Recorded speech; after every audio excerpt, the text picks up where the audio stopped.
If one of your pieces is under attack, there are 4 ways to defend against the attack. The first way is to simply move away. The second way to defend against an attack is by capturing the attacking piece. Here, black attacks white's queen with his bishop. Not a very smart move by black, as white can capture the bishop on his next turn. The third way to defend an attacked piece is by interposing another piece in the path of the attacker.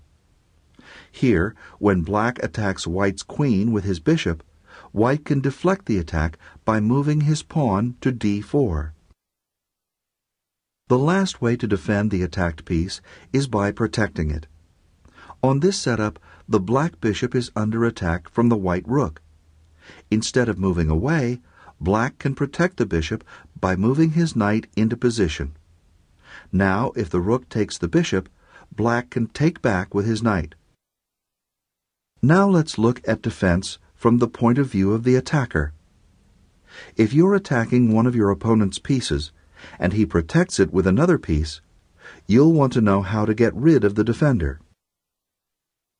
On this setup, the white rook is attacking black's bishop.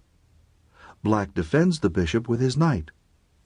To get rid of the defender, white attacks it with his bishop.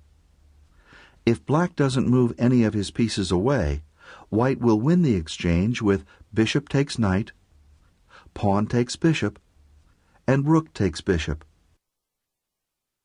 Here's another situation where an attacked piece is defended.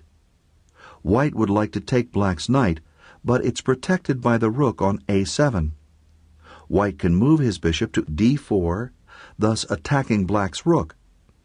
Black will now have to decide whether he wants to save his knight or his rook. Knowing how to defend your pieces and attack your opponent's defenders will make you a stronger player.